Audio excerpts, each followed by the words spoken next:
A lot of people always come to me and they say, Sean, like, my thing's not working, right? And in paid advertising, I think one of the most important things that we can remember is a lot of the time people have the wrong mindset or the wrong perception. And it's not your fault. I want you guys to be very clear and be aware that it is not your fault, right? A lot of the mindset shift that we have to make in the beginning of the day to help move any business forward, especially when it comes to paid advertising, comes with something called manifestation. And if you've never done manifestation before, I'm actually going to shoot right over to a little segment with one of our super geniuses. Her name is Kim Ramsey, and I think you're going to be blown away. So let's get right into it. Welcome to Digital Genius Radio, the #1 podcast focused on guiding you to becoming a certified digital genius. We believe you can have it all by mastering social media paid advertising. We spent the last 3 years studying the most brilliant marketers today and applying their techniques. We've broken free of the 9-to-5 and successfully built a 7-figure online certification platform. From working with hundreds of clients, we found that most are overwhelmed or scared to actually dive into paid advertising. And this podcast is here to give you the cheat codes so you can flourish with your social media channels. Join us and follow along as we continue to learn, apply, and share proven strategies, as well as give you the insights on how to win online with social media paid advertising. And now, here's your hosts, Chris Baden and Sean Malone. We have the genius of the week kicking it off for us. Kim Ramsey's in the house. She's been just crushing her online business. I'm super excited about it because she brings a whole nother perspective to things. Tonight, she's going to cover this concept called manifestation. I don't even know what it is, but I got my notepad and my pen ready. And Kim, welcome to the show. Thank you so much for being here. Please come out and share a little bit more about manifestation. All right. Awesome. Thank you for having me again. And I'm super excited to talk about this. I feel like maybe this, I don't know if this has been covered in the past or maybe touched on.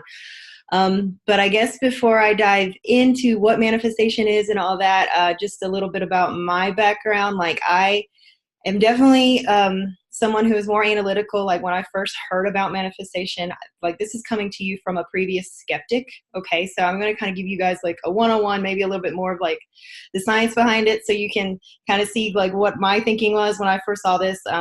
Because I remember back in the day when my mom was reading The Secret, which is about the law of attraction, and she was like, "Oh my God, you should read this book." And I'm like, "No, thanks, Mom. I don't need to read that book." And then even I remember speaking with my grandpa, who, long story short, we didn't really have a good relationship growing up, but then we kind of started talking as I got older. And I remember him talking about the universe and the law of vibrations and all these things. And I would hang up the phone and be like, "Man, that man is crazy." That was where I came from. Okay.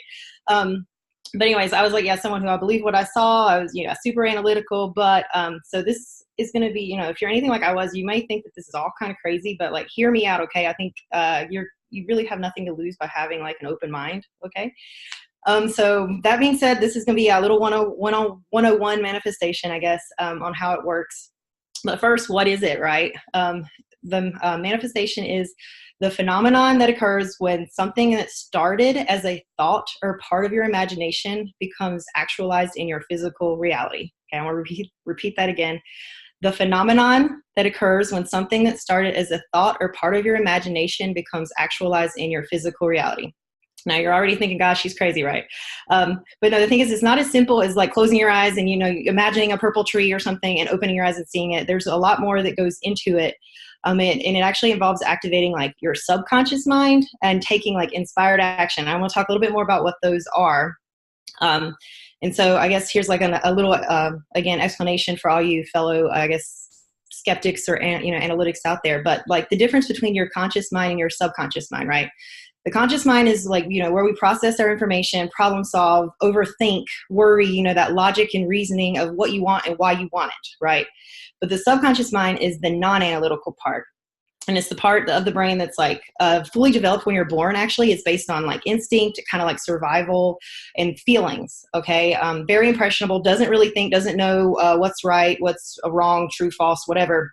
And that's where your beliefs, your memories, your habits, your patterns are all kind of formed and stored in your subconscious mind.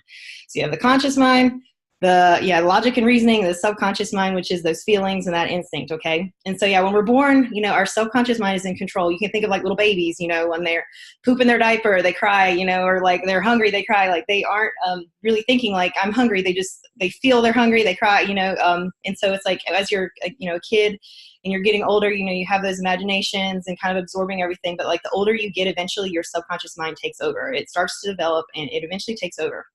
And I don't know about you guys, but I kind of personally remember like when that happened. I mean, it might be for some of you maybe more gradual. You didn't really notice, but for me, like I remember like switching schools back in third grade.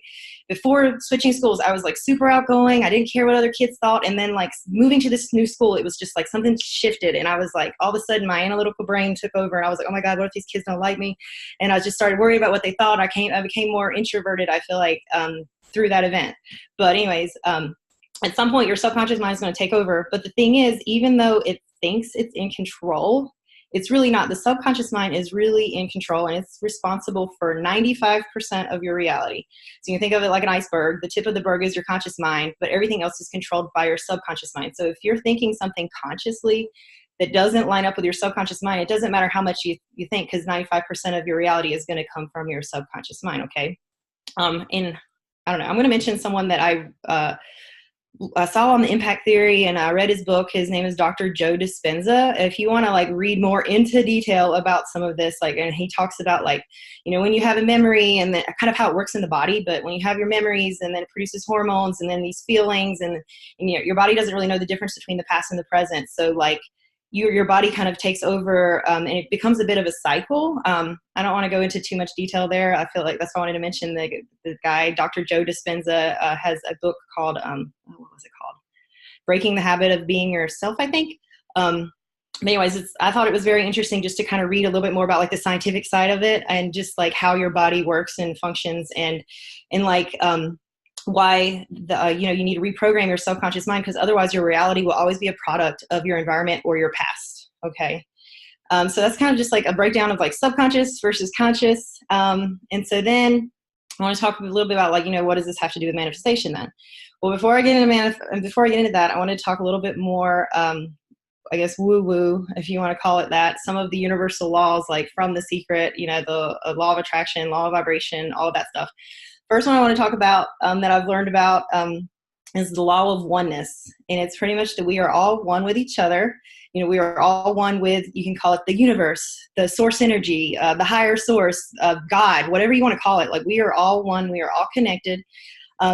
And so, like what you see in others, you have in yourself. Like if you see someone having success with something, the fact that you can imagine that that version exists within you. Okay. The power is inside you. So if you're ever doubting your greatness, try and remember, like, what, I'm one with the universe. I'm one with whatever, like, and that could maybe help you. But anyways, so that's one of the laws. Another one I wanted to talk about was the law of vibration. And so that one is like, everything in the universe holds a vibration. Everything, every vibration emits a specific frequency, and then everything is energy. And so you can kind of think of it like a water molecule example, like, in the gas state is vibrating really quickly, really freely, but in a solid state, like ice, is going to be very tight knit and close together. So it's high vibe and low vibe. And high vibe is kind of like when you're, feeling light, you're feeling good about something. Low vibe is when you're feeling kind of maybe stressed out, bad about something. And so like every single thought, emotion, feeling has a different vibration. All right. And so you hold a different vibration for something based on how you feel about it. Okay. So that's kind of like, again, like the subconscious is where feelings and, all of these things take place. So again, that's kind of like tying in with the law of vibration. And of course, the law of attraction, which I'm sure most of you have probably heard about that one, but it's the whole like attracts like. Okay, so like vibrations will attract like vibrations. If you're vibrating on a higher frequency, you're going to attract people, events, circumstances, feelings, like all high vibe, things. But if, obviously the opposite is true as well. If you're operating on a low vibe frequency, then you're going to also attract like low vibe people, events, circumstances, and feelings. And so your vibration is determined by what you focus on and how you feel. Okay. So this is a lot. And I know like some of you guys are like, God, this girl's crazy. But anyway, so I've talked about subconscious, I've talked about conscious, and then the different, like the law of oneness, law of vibration, law of attraction. And so now to tie it all in together, your subconscious mind is going to develop a feeling, at a very young age, right? And you have, you keep having this feeling over and over again for whatever reason, And so eventually that's going to become a belief, and your subconscious mind is going to act by this belief as if it's your truth, whether it makes sense or not. Okay. And so, this kind of will become your comfort zone. And by coming from this place, you're going to be emitting a specific frequency based on how you feel, not what you think. Okay. And so therefore you're going to be attracting more of the same frequency. So I know that's kind of a lot. So I'm going to go with an example. So let's say you have a limiting belief that money comes from hard work and struggle. Okay. The source would be that when you were growing up, you watched your parents struggle. They worked nonstop to make ends meet. So just seeing that, instilled that belief in you. So then you kind of developed this, behavior where you were working nonstop for fear that money would stop coming if you stop. Okay. So you're like working crazy hours. And if you think about it though, you're coming from a place of fear and scarcity. So that's like a low vibe state. So as long as you maintain that belief and that behavior / state, you will continue to attract the same circumstances. All right. So if you kind of think about it, like, even if you've never heard of manifestation before, and maybe some of this doesn't necessarily make sense, but you've already manifested your reality with or without realizing it. And so it's like, whether you understand it or not, it's kind of like gravity. You don't need to understand it. You can just kind of do the work and it's going to work. But all of that was kind of just like what I've learned about how it works. And I just wanted to share that. So that's like the theory behind it. And so now, like, maybe you're wondering, like, how can you gain control, like break a cycle if there is one, or, manifest things that you actually want, like, intentionally. Okay. And that's like where like personal development comes in, guys. And like, there's so many different things that I could share about how to shift those beliefs and like do the inner work and exercises. And like, I know like Erin talked about, meditation and the more, like, there's so many different things, but for today, I guess for the sake of like the intro to manifestation, I just wanted to share a simple thing that you can do to get started. If you've never done anything before and you're still thinking I'm crazy, at least try it out. But, I would call it like, you want to make room or clear the crap for what you actually want. Okay. So an example, and this might be a silly example, but let's say you want a new relationship, but you're still living with your boyfriend or girlfriend or whatever. Like, the universe is probably wondering, like, what the heck? She wants something, but she's not acting this way, right? You want to make room for that. You want to, break up with your boyfriend, whatever you got to do. And that's just like a silly example. But I mean, you could think of it, like, I guess more simply put would be with money. Like, we all want to manifest more money in our lives, right? So like a way that you can make room for that would be just as simple as like cleaning out your wallet and like toss out like old receipts, gum wrappers, like miscellaneous things that serve no purpose in your wallet. Like, if you have cash in there, make sure it's not crumpled up. Like, think about it, like, abundant, wealthy people respect their money. Okay. So like, if you were crumpled up in a tiny space, like, would you feel respected? Would you want to keep showing up, So that's just like an example of how you can like make room or clear the crap. Another example would be like, maybe you want a new car, but then your existing car, you don't even take care of it. Like, it's just kind of like starting there. And so anyways, and one thing, a couple other things actually I wanted to mention, some tips.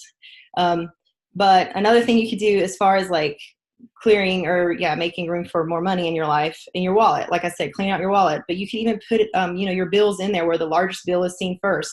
I always put my bills in where I put the big bills in the back, but I've started doing it the reverse, and it's kind of nice. You open up your wallet and you see like the $20 or the $100 up front, and it's like, oh, it's like a raising your money vibe. It's just a little silly tip, but it's raising your money vibe. And like I said, like, it's all about those vibrations and about feeling good, and just getting that out. You can clean the area where you deal with your money. If it's your kitchen counter or your desk or whatever, like declutter. Decluttering just feels good in general, right? Like, whenever you declutter, I'm always like, it just feels good. And again, feeling good is what's going to raise that vibration. You're raising your money vibrations. And so, as I discussed before, that's like a good thing.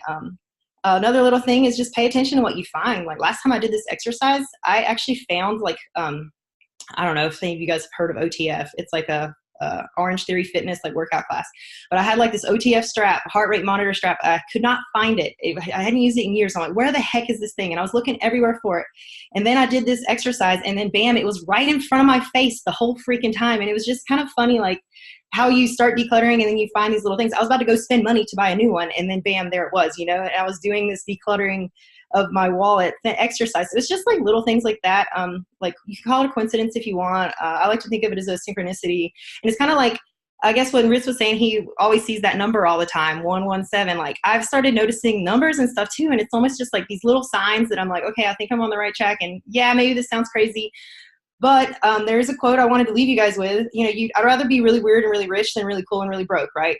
give it a freaking shot. Like if you're not having any like, success, or if there's something not going, right with your business, like go back and kind of maybe try it out. Look at your limiting beliefs and see like maybe you're self-sabotaging your way in some way that you don't even realize. And so manifestation and just doing the work for manifestation is a way that you can kind of do that personal work. And yeah, anyways. So I know that's a lot. I hope that wasn't too deep of a manifestation 101, but I've really been into that lately, and I just wanted to share. Thanks for listening to Digital Genius Radio. We'd love it if you could share our podcast with 3 others that you think could get some value from it. Don't forget to like and subscribe to our channel, and remember, hit that notifications button so we can alert you for each new episode that comes out. You're on your way. You've gained knowledge and you've gotten smarter. You're becoming a certified digital genius. To continue on the right path, go to challenge.digitalgeniusradio.com and prove you have what it takes. Again, that's challenge.digitalgeniusradio.com. Enter your name and email and get started becoming a master of your own destiny.